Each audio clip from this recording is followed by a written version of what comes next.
Hey everyone, welcome to another repair video. Today we're going to be working on this Nintendo Switch. This particular console's been sent in because it suffered a little bit of water damage, and I don't know the exact condition of it, but this has been sent by Console Repair London, and as you can see we've got Nintendo Switch water damage. So we're going to take a look, see what we can do, and hopefully get this console working again. Basically, with a Nintendo Switch, there are a couple of impact points when it comes to water damage. The first and most obvious one is around this area here, and that's typically affecting the game card reader. So we usually get a little bit of water damage around there, and we also get some water damage around this part here, where the charger port is. The reason for that is because obviously there's entry points on those places, so that's going to be the main areas to focus on first of all. But what we're going to do, we're not going to turn this on. I'm going to take it apart and basically see what's going on inside before I actually try and power this on. Now I will say that the customer has probably already dried this out and probably already tried to turn it on, but I do like to try and minimise the damage that's caused to it by not turning it on until I've at least taken a quick look at the motherboard. So we're going to do that. We're going to take it apart and see what's going on with it.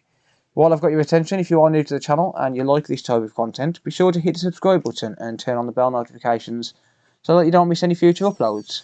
I do try and release at least one video a week where I work on various different consoles and various different problems. So I'm going to take out these Y screws first. For anyone wondering, I do get asked this a lot. People wonder what kind of screwdriver I'm using. This is a WOW stick. There is a link in the video description. And I do get a little bit of a kickback when you do use those Amazon links, so it is greatly appreciated if you do buy the products that I use, if you want those products of course, with the links in the video description. It all helps the channel, helps me to keep creating these videos, and hopefully one day become rich. But until then, let's just work on this switch. I'll take out these P8 00s. That was a little bit over tightened. I think someone's probably been inside this already. There was a screw missing from the bottom, so I think someone's definitely been inside, at least just to have a look. It could have been Console Repair London that's been inside, but I've got a feeling that if there's a screw missing, it's because someone else has been inside previously. But that's fine. Hopefully we can still get this thing working. Okay, so I'll take the back off there, and I can already see some indication of something going on just here. You can see it there on the camera when I move it away from the reflection. Something weird going on there. So let's just take out all of these screws around here.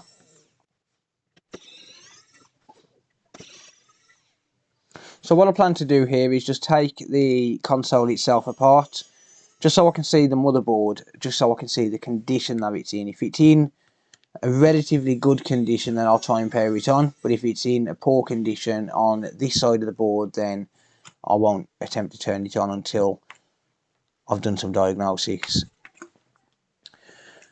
Okay, and we've very visibly got some issues around by M92. I will pop under the microscope in a second, but we've got some issues around M92T36, which is the main power management IC. I've also got some corrosion around by BQ24193, which is the battery management IC, the charging controller. That's just down in this bottom right corner. We've got some corrosion on the battery itself, so the battery has probably gone into protection mode. And we also have some corrosion around the eMMC, which is not good news because these are actually married to the board. So if we've got an issue here, then we either need to remove the chip and re-ball it, reflow the chip, or put it into the ultrasonic cleaner and just hope that it hasn't killed it completely. Let's hope that M92 has become damaged before it actually done damage to the NAND. So I couldn't get my words out there then. So I'm going to take this apart completely. I'm not going to attempt to turn this on, just given the amount of damage that I can visibly see just with the eyes. And like I said, I'll pop it under the microscope and show you everything what I can see in a little while.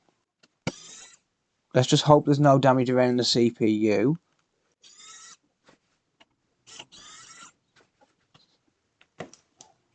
Okay. So what I want to do is I want to get this heatsink off, but I don't want to damage the foam. I don't think anyone's actually taken that off. I think someone's just taken a look inside and realised that it was possibly too much for them to handle. So what I'm going to do is just heat up the foam a little bit just to loosen off the adhesive. Just quickly waft the hot air backwards and forwards a couple of times. And then that will just... damn it, that ripped anyway. It doesn't matter if it does rip, but it's better if it doesn't. Yeah, it's starting to give way, never mind. It happens.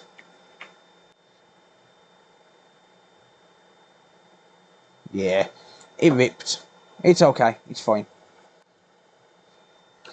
Alright, so we've got some corrosion around here as well, or rather some sort of residue around the fan.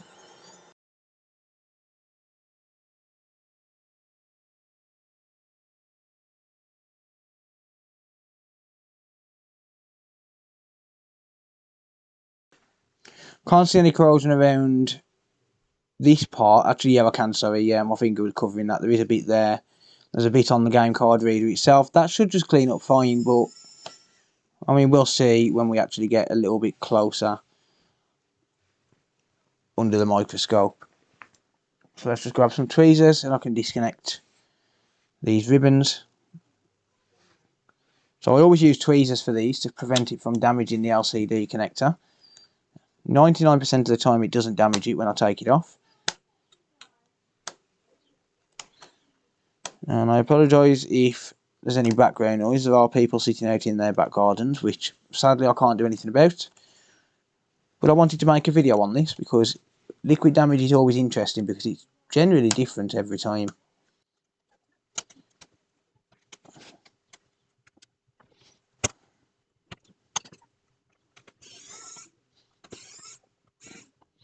One other thing I am noting as well is there is some damage here, so that's probably had a damaged, or probably had some sort of drop damage while the charger was plugged in the past, so I will inspect that.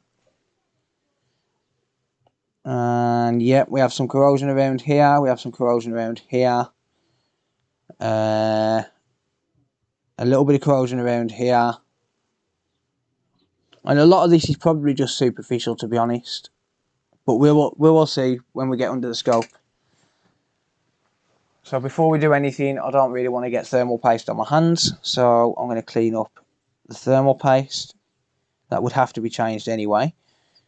So I always tend to clean it up before I start working on the board. There we go.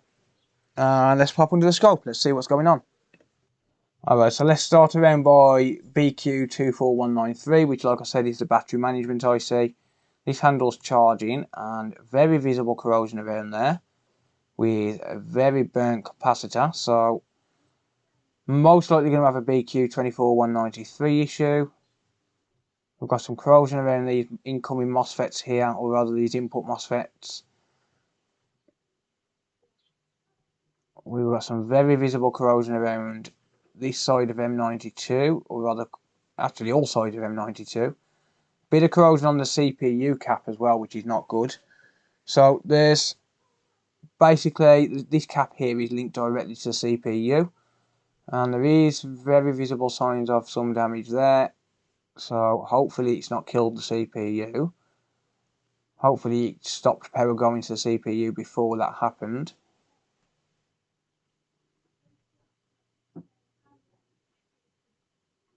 So yeah, some very visible damage there.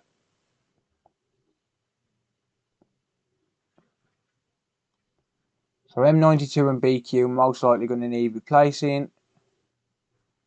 Got a bit of damage here. This Max IC here, this Max 776, 77812, sorry. Little bit of corrosion around there. That's a CPU power management IC. That's not good. Visible corrosion there. That's the Joy-Con rail for the right Joy-Con. Visible corrosion. LCD, visible corrosion. Yeah, it's absolutely everywhere. A little bit of corrosion here on the game card reader.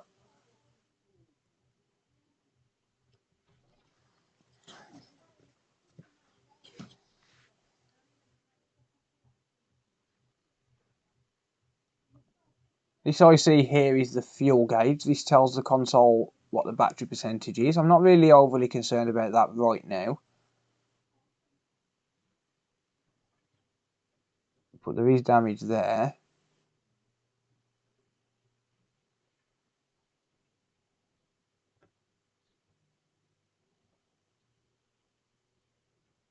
Bit of liquid damage there. I think this is a backlight driver. See the backlight or LCD? Oh dear. Uh-oh. Yeah, that's eating away at the trace right there. So this needs dealing with right now. And this is not good. So this IC here is the anti-piracy IC. And that's got corrosion.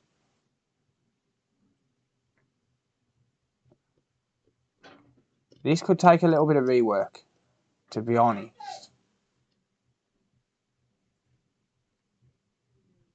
Oh yeah, it's everywhere. That's a CPU power management IC of some sort. Oh dear. Yeah, this doesn't look good straight away. Well, I think the best thing to do straight away is to put this into the ultrasonic cleaner. Let's actually look under here as well. The Wi-Fi IC looks fine, so we shouldn't get an orange screen of death, but we might get a blue screen of death. Yeah, I think ultrasonic clean first, and then I'll resume the video. Okay, so this has just come out of the ultrasonic cleaner. Let's take a look. Let's give it a quick secondary scrub using isopropyl alcohol, and then we'll take a look and see how it looks under the microscope, shall we? So I've got isopropyl alcohol in this spray bottle, and I'm just going to basically scrub it down with a toothbrush just to get rid of any excess corrosion. This is a HAD CPU motherboard, which is the newest revision, and I'm seeing quite a lot of these lately, to be honest. I believe these are the limited edition boards, so it would be nice to get this working. Just clean inside the port. And now let's take a look and see what we are dealing with, shall we? So I'm going to pop back under the microscope and we'll take a closer look in the areas that we've just found corrosion and see what it looks like now. Alright, so I do just need to dry it off. I'm just going to use a bit of warm air just to dry off the isopropyl alcohol. It's not going to hurt the board, but I just want to make sure that it's nice and dry before I take a closer look at it.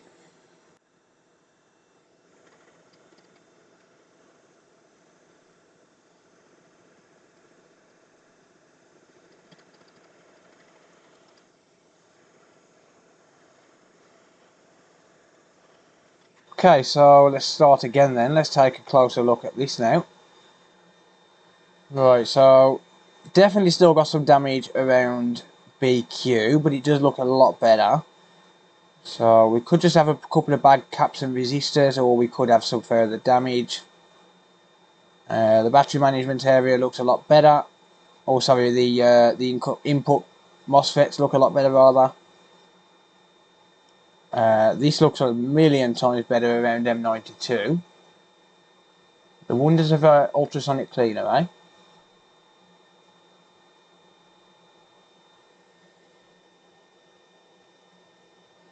Not quite cleaned all of the corrosion around here, but you know, maybe a reflow will fix all of that. Still a little bit of corrosion around here. I mean, I'm not really worried about things like this. Things like this where the Joy-Con rail is damaged, I really don't care. All we want to do really is make sure that this turns on, and we can deal with everything else later on. Actually, that doesn't look as good as I thought. Same as this here. Sorry, it wasn't in view there. Okay, let's inspect the back. Let's start with here. And that doesn't look too bad around the anti-piracy area now. As far as I know, that is connected, that is married to the board. I'm not 100% sure. This chip here is replaceable if needs be. Same as this chip here. I mean, this thing was a mess.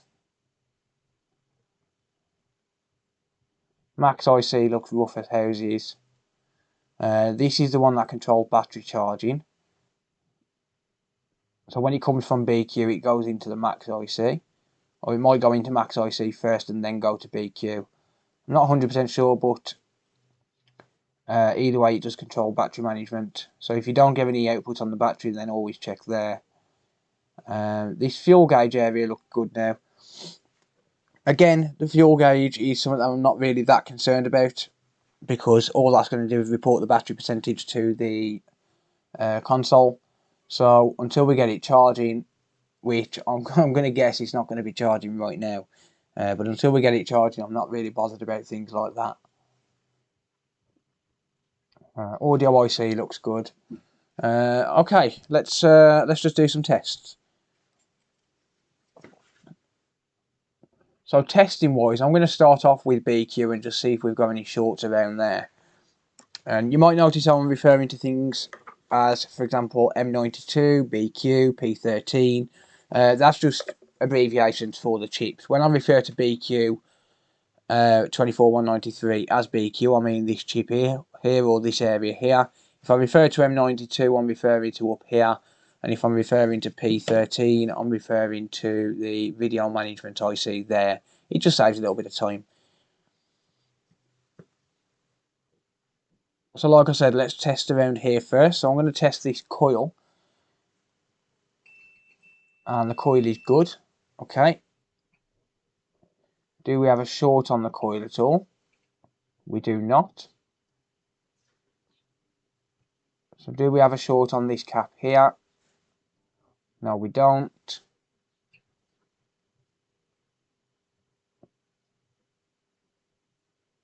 So I'll just go around and test these caps.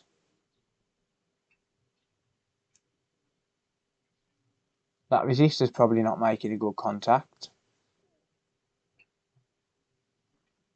Or this one here rather, wasn't in view again, never mind. Okay, I can't see any shorts there, which is interesting. So next let's test this fuse right here. And the fuse is good.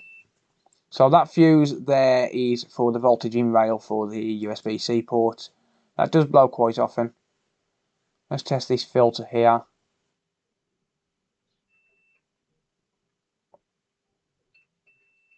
Good, okay. And let's test the input MOSFETs. They appear fine. Let's move on up. Let's test the CPU cap. And good, we do not have a short on the CPU cap. Excellent. So let's test these caps around here.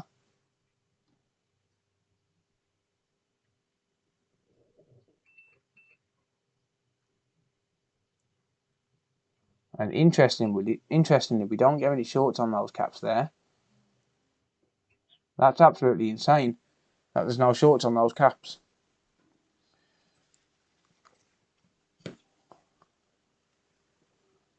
So let's test around by the Max IC. Let's just see what this is saying.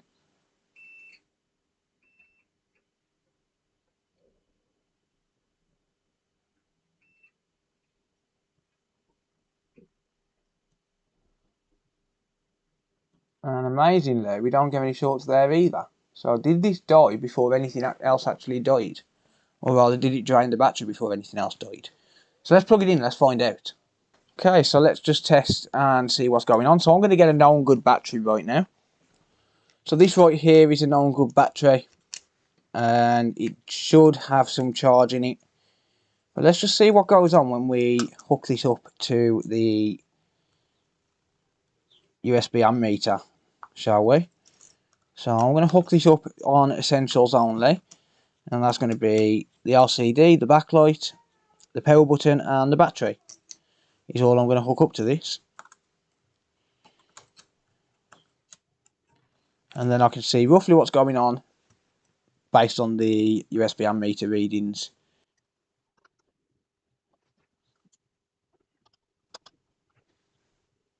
So there's the backlight. Make sure that's locked in place, and it is. Awesome. So we're going to need the NAND. It's not going to try and turn on without that.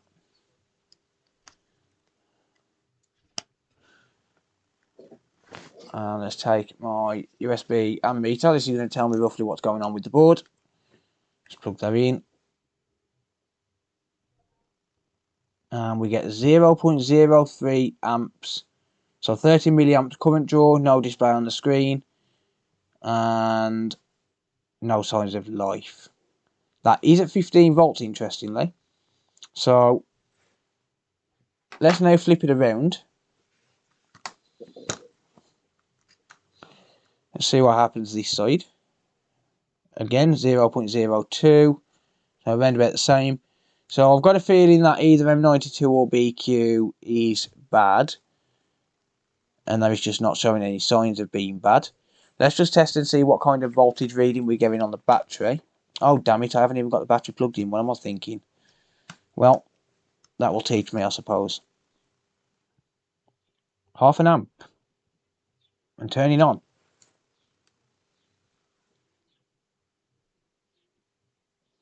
Would you look at that? So this LCD is actually damaged. This is a liquid damaged LCD. That is actually charging. How the hell is that charging? I don't know. I really don't. And fast charging, 0.85 amps at 15 volts. So let's put it back in the original chassis. Let's see what's going on with this. So it looks like an ultrasonic clean has solved most of the problems here, from what I can tell, which is absolutely fantastic. So let's just see, first of all, on the original battery, if we're getting any kind of reading when we connect it to the multimeter. Okay, and we are getting absolutely no reading at all off that battery. 0.1 millivolts. That's kind of odd. But let's hook it up anyway. It might need a battery change, which is fine. I can handle that, I'm sure.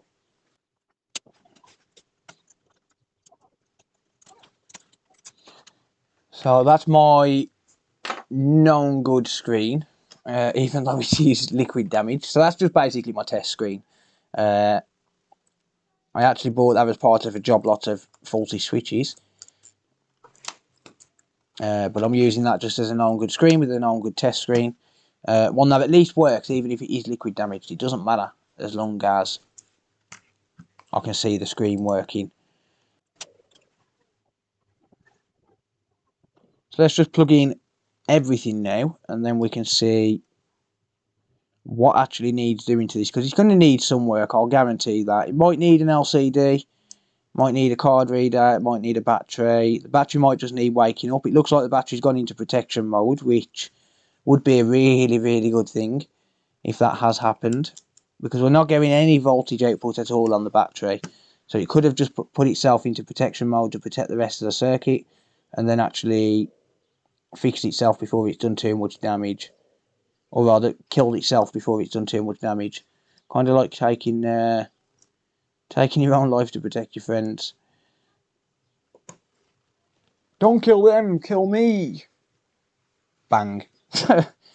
One of them. Oh, what does a backlight say on this? The backlight looks mint. The backlight ribbon looks mint on this. I'm pretty certain this is going to need some more work. I don't know what, but I'm pretty certain it's going to need something. It might just need something to do with the screen or battery. But I am amazed that this board even turns on, to be honest with you.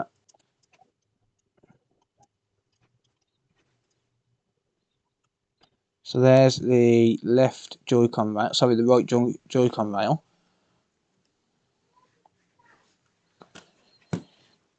And I always do this, I always end up letting that one sit under the board, and then I've got to try and pry it out of there.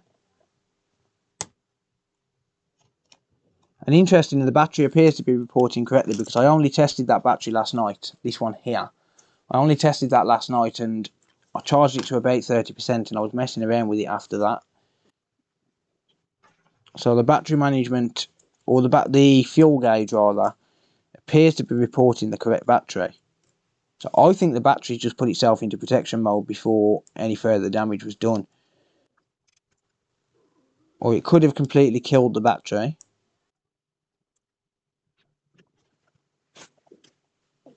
But an ultrasonic clean and a replacement battery, that'd be a small price to pay for liquid damage.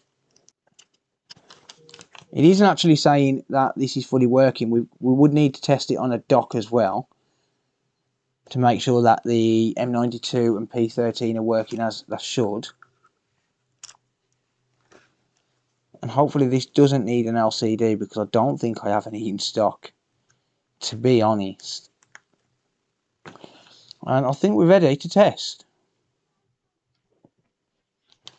So, no we're not. Let's, well, there's a bit of plastic damage there. Right, there's no voltage output on the battery, so that means I can plug that in like that and not have to worry. Okay, let's try and wake this battery up. So, in order to turn the battery back on, we are going to need a signal from M92 being sent to BQ, so as that can send it to the battery. And there we go, that battery has just woken up. So let's see what kind of power we're getting on that battery now. I'm going to leave it plugged in. And now, as you see, we've got 2.7 volts because we've got that signal sent from BQ, or rather from M92 to BQ, and then to the battery to wake it up. It says, "Wake up, it's time to come alive." And now we just need to charge this battery so we can give it a full test. So we're on 2.7 volts right now. We're going to need to give it a good charge. We are at 15 volts, so this is going to charge as quickly as it possibly can. And basically, we're going to need this to charge to around about 3.8 volts before it's going to turn on. So I'm going to leave this for another 5 or 10 minutes. Might take a little bit longer, but I'm going to leave this to basically charge up, and hopefully it's all good. So as you see here, it is on 2.7 volts and it is increasing quite quickly. So it shouldn't take too long. So I'll pause the video. I'll be back in a short while. Okay, so we are pretty much there now. So we're going 3.66, 3.67 volts. So that's pretty close to turning on. So what I'm going to do before I actually try and turn it on, I'm just going to clean up the battery connector, just because there is a little bit of corrosion around there. And I'm also going to clean the EMMC as well, because there's a little bit of corrosion around there as well. So I'm just going to use some isopropyl alcohol again. It would definitely be nice if I could get this to turn on and actually fully work without any further issues, without having to do any kind of soldering, because that would keep costs down for the customer and it will make my job a million times easier. I'm just going to clean up that battery connector. This is isopropyl alcohol, by the way. It's not going to hurt the board, even with power running through it. Yes, it is a liquid, but it is non-conductive, so don't worry about that. It is absolutely fine. I'm going to clean a little bit around here as well. And as you can see, it is going to evaporate as well, so I don't need to worry too much about it drying.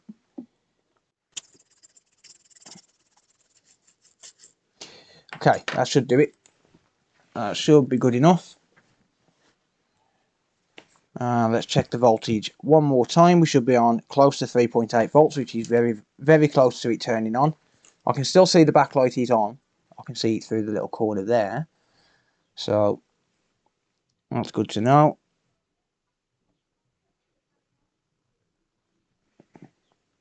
.72. 3.72 volts. So very close to turning on right now. So if we have got to wait, it's not going to be for long. It is still coming up with the charging symbol. So we do definitely have a working display, but whether or not that display is water damaged is a different question.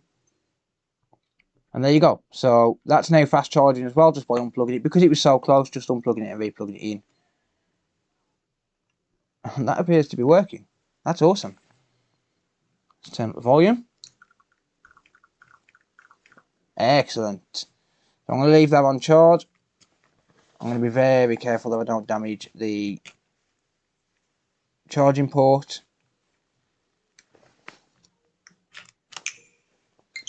That Joy-Con is working.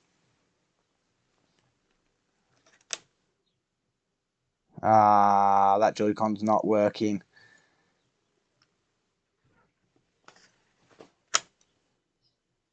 Alright, so oh, hang on.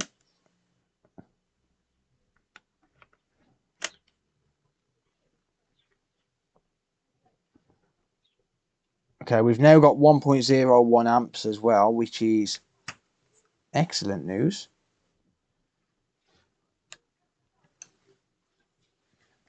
So did that Joy-Con not connect? I think we could have a little bit of liquid damage inside the Joy-Con rail. So let's unplug that, because those are not designed to be moved around. And yep, I can see a touch of corrosion inside that Joy-Con rail. Let me see if I can show you that under the microscope so you know what to look for. And as you can see there, we do have corrosion, which is going to be preventing the Joy-Con from connecting to the rail. So I'm going to clean that with a toothbrush, just the same way I've done everything else. Let's check the other side. And the other side is a little bit corroded, but not major. That's not preventing a connection, but I'll clean it anyway. So let's just do this exactly the same way that we've done the rest of it. Just drop a bit of isopropyl alcohol in there. Get the toothbrush.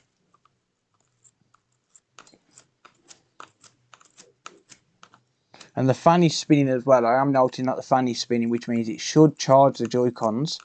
It is connected to the same power rail. So when you've got no fan spin, you've got no Joy-Cons charging either. And when you've got no Joy-Cons charging, you've probably got no fan spin as well. And that's controlled by this little MOSFET just up here by M92. Okay, so just give that a good clean out there. It might come to it where I need to just do a little bit of touch-up soldering on the connector. Let's have a look.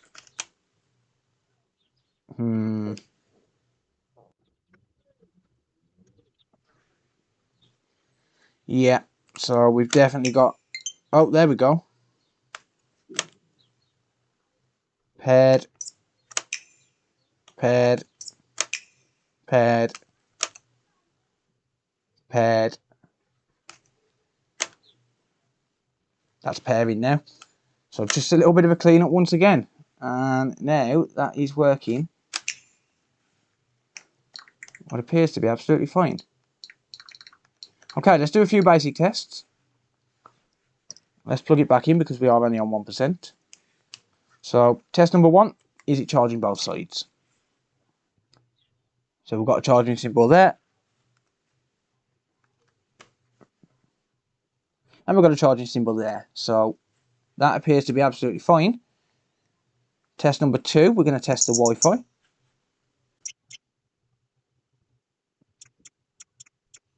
A lot of connections there. Okay. There's an important message here in the Wi-Fi password, and you're going to need to pay attention to it if you want this to work. So basically what's going to happen is I'm going to press connect in a minute, and if you don't follow these instructions, then this customer is going to be very sad when it doesn't connect to Wi-Fi. So it's usually children what play with these. So please follow these instructions and make sure that this customer is going to have Wi-Fi. Because if you don't follow the instructions, then the Nintendo Switch is going to punish us. And that's just the bottom line. So please follow those instructions. Okay.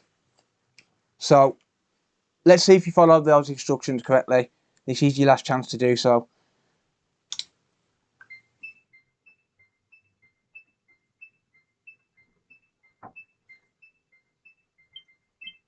Yes, you did.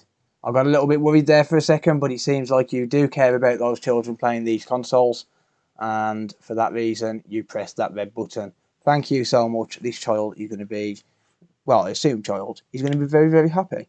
You're awesome. Thank you. So anyway, let's carry on with these tests, shall we?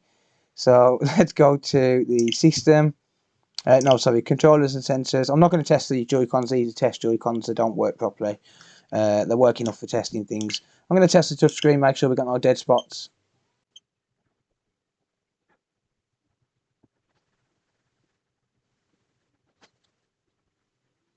Awesome. So touchscreen is working, LCD is working, Wi-Fi is working, Joy-Con rails are working, charging is working. Is it going to load a game? Let's find out if it's going to load a game. This might not load first time because these are test games and they're a little bit gunked up with flux and things. Awesome. It's loading a game absolutely fine. Actually, let's just make sure we can actually play that game.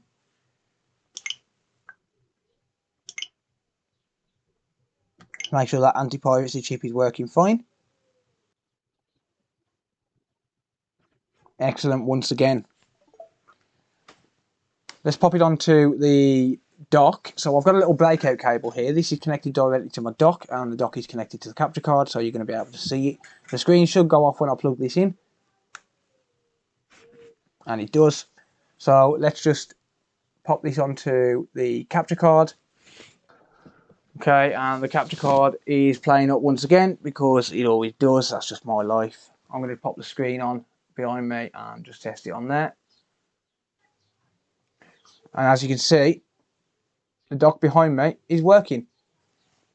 So the capture card is playing up, and I can't get it to work on the capture card, but it is displaying on the TV absolutely fine. As you can see there, that is moving around when I put the Joy-Cons on it, which is absolutely perfect. So absolutely fantastic.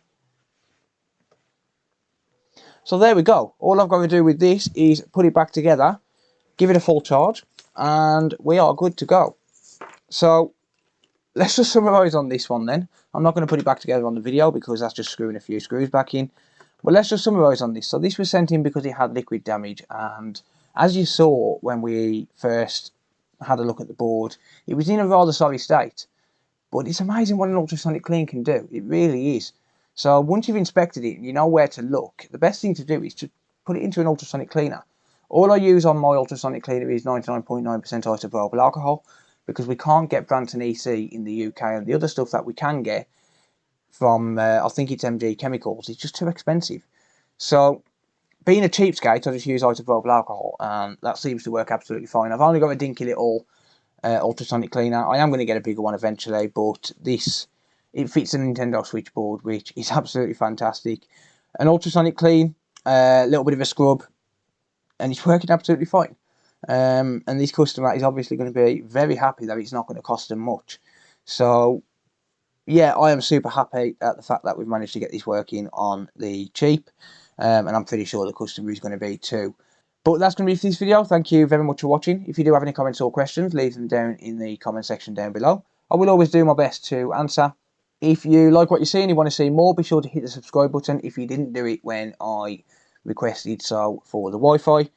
And if you want to support the channel, you can do so by becoming a channel member by using the join button down below, or by becoming a Patreon supporter using the link in the video description.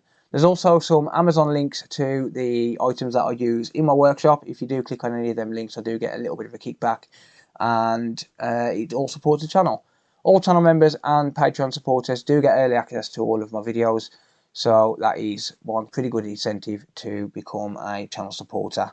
But that's going to be it for this video. Thank you very much for watching, and until next time, I'll see you later. Bye for now.